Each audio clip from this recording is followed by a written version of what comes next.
Premalu cinema സ്ക്രീനിൽ കണ്ടവർക്ക് ഇനി പുസ്തകമായിട്ട് വായിക്കാം. നീക്കം ചെയ്യപ്പെട്ട സീനുകളും സംഭാഷണങ്ങളും ഉൾപ്പെടുത്തി പ്രേമലു പുസ്തകമാകുന്നു.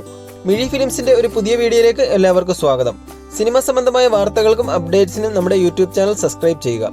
ഈ വർഷത്തെ ഏറ്റവും വലിയ വിജയ ചിത്രങ്ങളിൽ ഒന്നായിരുന്നു പ്രേമലു. മമിത ബൈജു, നസ്ലിൻ എന്നിവർ ഒന്നിച്ച ചിത്രമായിരുന്നു ഇത്.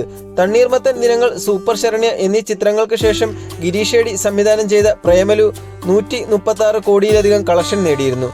വമ്പൻ താരങ്ങളില്ലാതെ യൂത്തിന്റെ കഥ പറഞ്ഞുകൊണ്ട് തിയേറ്ററുകളിൽ വിജയക്കൊടി പാറിച്ച ചിത്രമാണ് പ്രേമലു. കേരളത്തിൽ മാത്രം ഒതുങ്ങി നിൽക്കാതെ ചിത്രം പാൻ ഇന്ത്യൻ ലെവലിൽ ശ്രദ്ധ നേടി. ചിത്രത്തിന്റെ തെലുങ്ക് പതിപ്പ് സ്വന്തമാക്കിയിരിക്കുന്നത് സംവിധായകൻ രാജമൗലിയുടെ മകൻ SS കാർത്തികേയനാണ്. ചെറിയ ബഡ്ജറ്റിലൊരുങ്ങിയ ഒരു മലയാള ചിത്രത്തിന് ലഭിക്കാവുന്നതിൽ വെച്ച് ഏറ്റവും മികച്ച അംഗീകാരങ്ങളാണ് പ്രേമലുവിന് ലഭിച്ചത്. ചിത്രത്തിന്റെ രണ്ടാം ഭാഗം ഉണ്ടാകുമെന്ന് സംവിധായകൻ ഗിരീഷേടി അറിയിച്ചിരുന്നു. ഏറെക്കാലത്തിന് ശേഷം മലയാളത്തിലെത്തിയ പെർഫെക്റ്റ് റോംകോം ചിത്രമായാണ് പ്രേമലുവിനെ കണക്കാക്കുന്നത്. ഹൈദരാബാദിനെ ചുറ്റിപ്പറ്റി നടക്കുന്ന പ്രണയകഥയായിരുന്നു പ്രേമലുവിൽ പറഞ്ഞത്. ചിത്രത്തിന്റെ തിരക്കഥ എഴുതിയത് ഗിരീഷേടിയും കിരൺ ജോഷിയും ചേർന്നായിരുന്നു. നിരവധി തിയേറ്റർ റെക്കോർഡുകൾ തകർത്ത പ്രേമലുവിന്റെ തിരക്കഥ ഇപ്പോൾ പുസ്തകമായി ഇറങ്ങാൻ പോവുകയാണ്.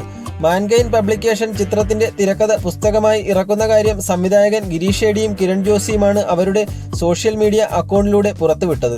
നിങ്ങൾ പ്രേമലു സിനിമ കണ്ടിട്ടുണ്ടെങ്കിൽ അതിനെപ്പറ്റിയുള്ള അഭിപ്രായങ്ങൾ നിങ്ങൾ കമന്റ് ബോക്സിൽ രേഖപ്പെടുത്തുക. ഇന്നത്തെ വീഡിയോ ഇഷ്ടപ്പെട്ടെങ്കിൽ ലൈക്ക് ചെയ്യുക, ഷെയർ ചെയ്യുക. കൂടുതൽ സിനിമാ വാർത്തകൾക്കും വിശേഷങ്ങൾക്കുമായി നമ്മുടെ യൂട്യൂബ് ചാനൽ സബ്സ്ക്രൈബ് ചെയ്യുക.